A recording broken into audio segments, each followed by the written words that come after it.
if you can call them that, and 40 of those. And then the shoulder to overhead, I really made up some ground. I think it was 185, like 80 kilos-ish with an axle bar. So I did 10 unbroken and then sets of 5. And the final set of 5, and I could see myself catching a few people. I caught up to Matt Healy and some others because he got through the bodyweight stuff quick. And then I remember the plan, I think, was to do the 30th one, drop it, clean it, and then get going. So I did the final one, put it to my shoulder, and just started going. And I was like, I feel great. I'm going to kill this. I remember halfway through the set of shoulder overhead, I think I'd done 15. And I remember just lasering in on the end of the finish line. And I thought, I'm going to win this event. Yeah. This is my event. I feel great. And so I started lunging.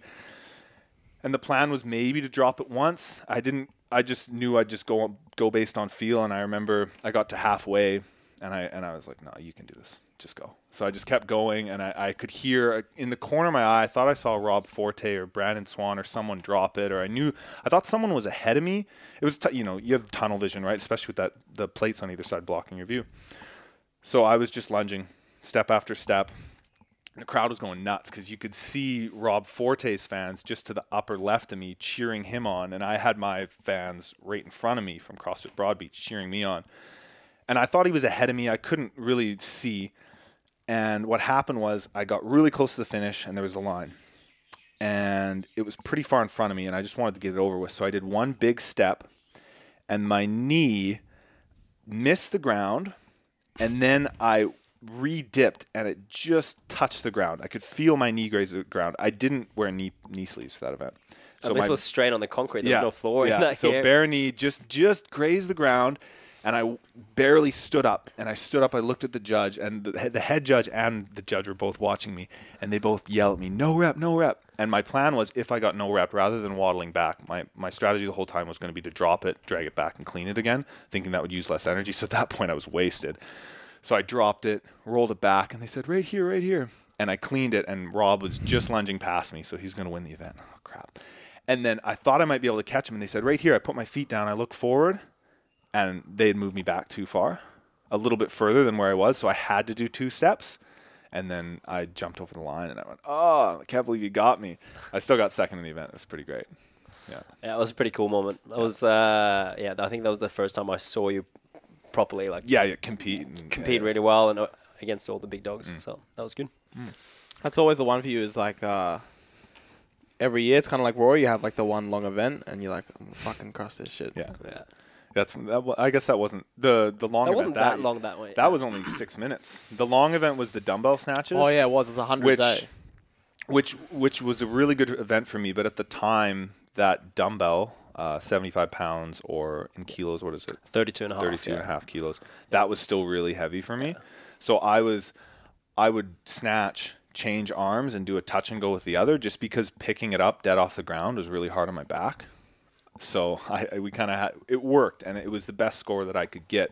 But a lot of people, that dumbbell became aerobic, whereas for me it was heavy. It was quite heavy for me. Yeah. Do you reckon that works better, changing it in your hands and then touching Not anymore. At the time it did, just because I could keep tension. And I think Chad did that as well that year. Yeah, swapped to the top. And there was. So I would almost do this lap where I was sort of leaning back and lap it in my chest, my gut, and touch and go. It was just the only way I could really manage the weight without blowing up my low back for the rest of the weekend. And it worked. It was the right thing to do. But I would have had that weight felt lighter for me. I mean, you can always say stuff like that, but. I would have had a better finish because I wasn't that maybe tired. It was so heavy for me. I was heavy for a lot of people back then. Yeah. At the time, now I've done workouts with that, and I could just fly through that now. But yeah. And do you think you could make it going into the last one? No, there was no way I could have. I was behind. I was ranked 4th going in. Brandon Swan, Rob, and Chad were 1, 2, 3. Yeah. And I was well behind Swan, and I knew those cleans were going to stop me in my tracks. The 100 kilo cleans. Yeah, 100 kilo cleans was still very heavy for me as a squat clean. So, yeah, I had no aspirations. I was just trying to do my best in that final event. And Matt Healy and Kevin Manuel just sneaked in front of me in the points. So you came 7th. So I came 7th, but or 6th.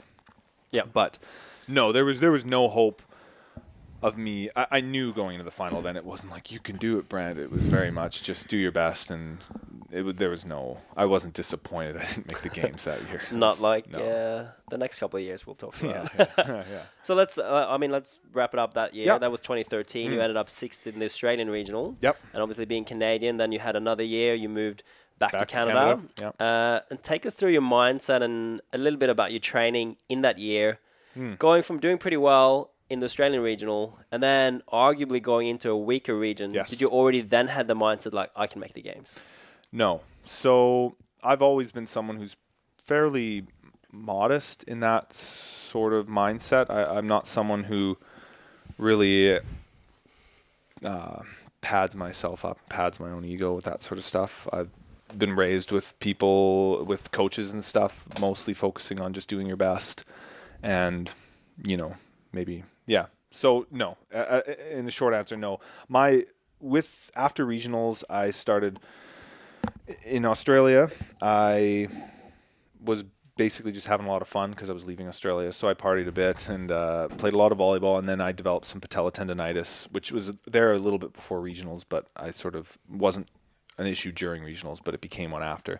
So the year after my Australian regional was just a very interesting year. I moved back home to Lethbridge, Alberta. I was looking for work in BC. I was training at a university gym for 3 months, which isn't really ideal because you can't train hard when no one else is sweating. And you're not allowed to sweat at that gym? Well, no one was.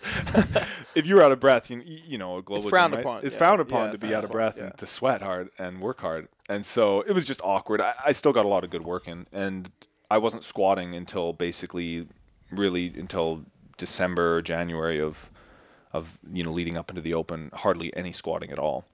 So, my mindset going into the Open was just, qualify. And I did well. I almost won the Canada West region. It's actually my best Open finish. Third? So I finished second in Canada West, and I think I was 35th in the world, which was really good. And it was cool to see that even though my training had been less than ideal, that everything, all the pieces were still there, and I was still better.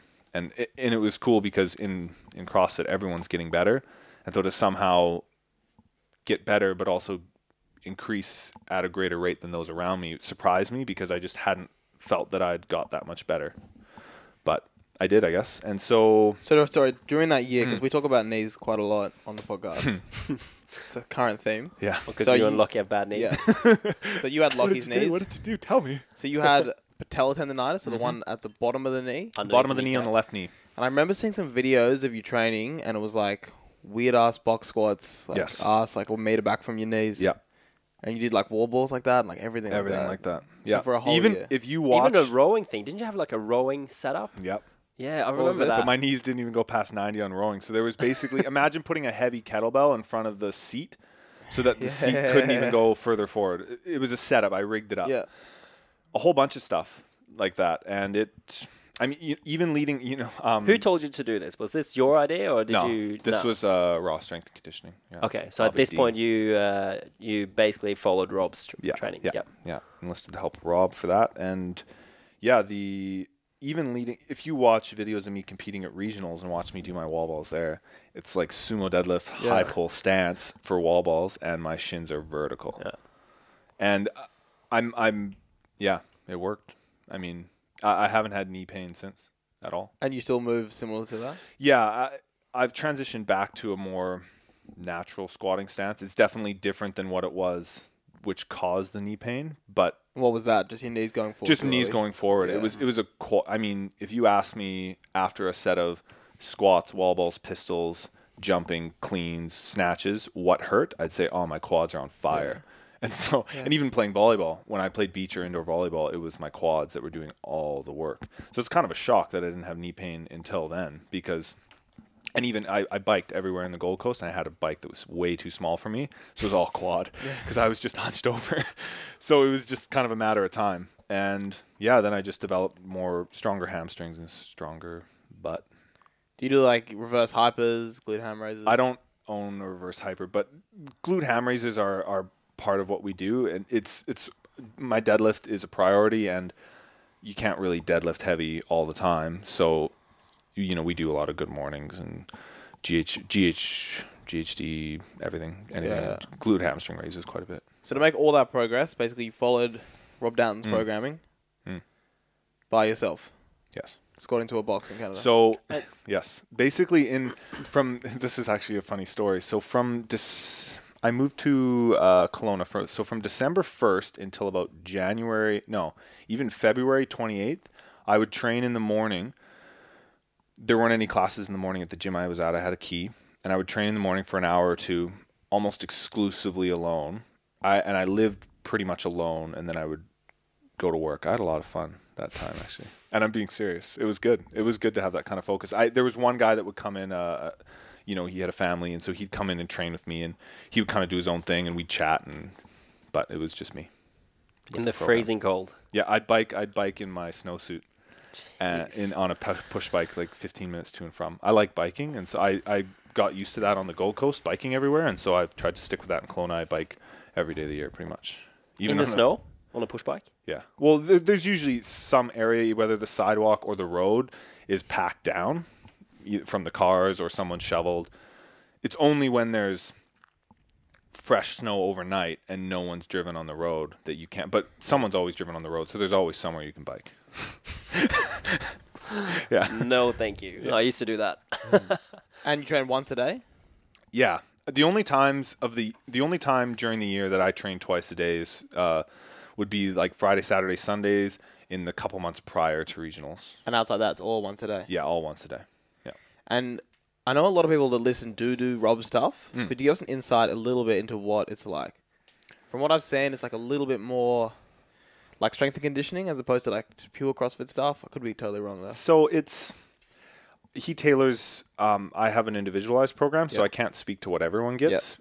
We talk fairly frequently about what we think I need, and I think he has a very good sort of image of my strengths and weaknesses in his head, and he's able to program appropriately for that.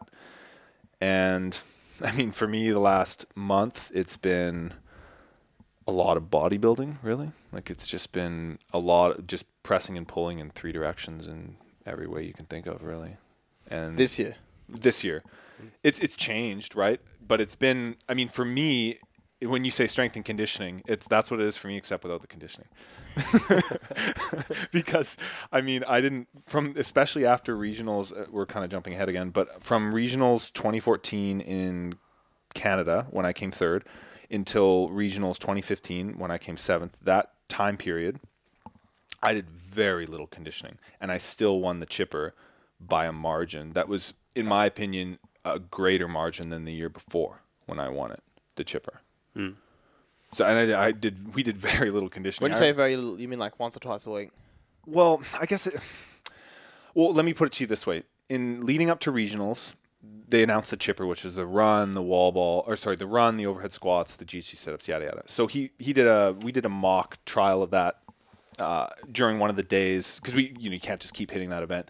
So it was run a mile outside and then do 5 rounds of overhead squat, box jump, and sumo deadlift high pull, something like that. And I remember working my way through that, and maybe it was 5 or 10 rounds. It was pretty long. And it was about halfway through the sumo deadlift high pulls and the overhead squats. I meant, man, I feel good. Like, I've got that lung burn and I'm just grinding away. And I thought to myself, I haven't felt this way in months, because I don't get to do these 20 minutes of wall balls, burpees, and row, which is just, yes, give it to me, and that's what I love. And I thought to myself, just that aerobic kind of burn where you're chipping away at a moderate weight kind of movement, and I thought, holy smokes, I haven't felt this way in this particular style of pain. I haven't felt this pain in so long. We still did a lot of conditioning, the sprint stuff, so we do sled intervals or a lot of anaerobic stuff on the Airdyne. That's still fairly common. Right now it's not, but it was still common, during that time. But for me, if you're listening to this, it's probably maybe not for you, but for me it was very, very little. The perfect example is that I did that workout and I thought, man, I haven't felt this kind of, this classic CrossFit 20-minute AMRAP type feeling in ages, just because I didn't need to. It's what the normal CrossFit classes do every day, pretty much. Pretty much. Yeah, pretty much. Yeah. Yeah.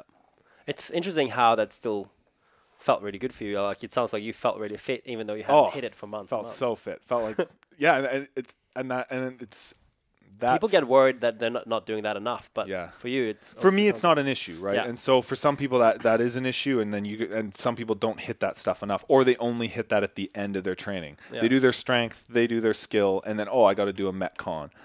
And then, you wasted all your juice on the other stuff, so the Metcon's going to be subpar.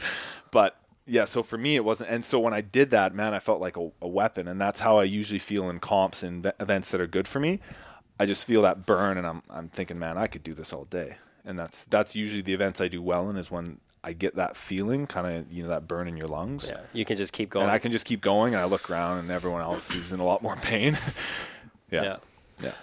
Okay, so we're up to the Open 2014, I think. Yeah, so the Open went really well. It was funny. So I was training at this gym on my own. No one in the city at all knew who I was. Not that I was someone to know, but no one knew I was, training Brent to go to Fikowski. regionals or Superman whatever, back right? in town. I'd never lived there before, so okay. that's the thing. I didn't have too many CrossFit friends at the time, and so the first workout was double unders and snatches. Yep. So I had a small contingent of people that knew me come and watch and cheer me on for that event, maybe 10, 15 people. The video is still on YouTube. It's pretty sweet. It's just me in my stupid volleyball jersey and short shorts. You round the fuck out of your back? No, not Did you really. muscle snatch that? I don't think so. No, they were power. Power snatches. Okay. So they were just like power with a slight knee dip, and then I'd extend. And just the whole thing was unbroken, and every round was exactly the same pace. I remember I watched a lot of your and I felt like, not to toot my own horn, but I could have kept that pace for a couple more rounds. It looked like it. Yeah. If you want to see good open workouts, I remember you had them all. Yeah. Every single open workout I've ever done is online, with the exception of maybe one. Except the burpees and thrusters. I presume because you cheated. No, that one is on YouTube. But the way the video was filmed, it went in and out of focus just because it's a bad camera. Upload it. So I didn't want to upload it because classic excuse. Bad camera. It's on YouTube. Google it and it's on YouTube. But I didn't put it on because I thought, you know what, I've already proven enough. Fuck, that is a good start. First to the Open. Yeah, well, and I got 5th in the world. I almost had the world record. So all of a sudden, everyone on the first workout, on the snatches and double unders, I was 5th in the worldwide leaderboard. And then the next workout was the overhead squat chest to bar. Well, this is the one I want to ask about. Yeah. Is this the one? I think I'm getting this right. Yes, correct. So, Brent, for anyone that hasn't seen, so good. For anyone that hasn't seen Brent's open videos, they are some of the most legit open videos that I ever watched. They are he's super methodical, and you just go through everything and hitting all the reps and all the ranges. Yeah. And it looks like you're doing it easy. Yeah. And then on the second open workout in 2014, you were featured on the Open Show. Yeah. Tell us that story. So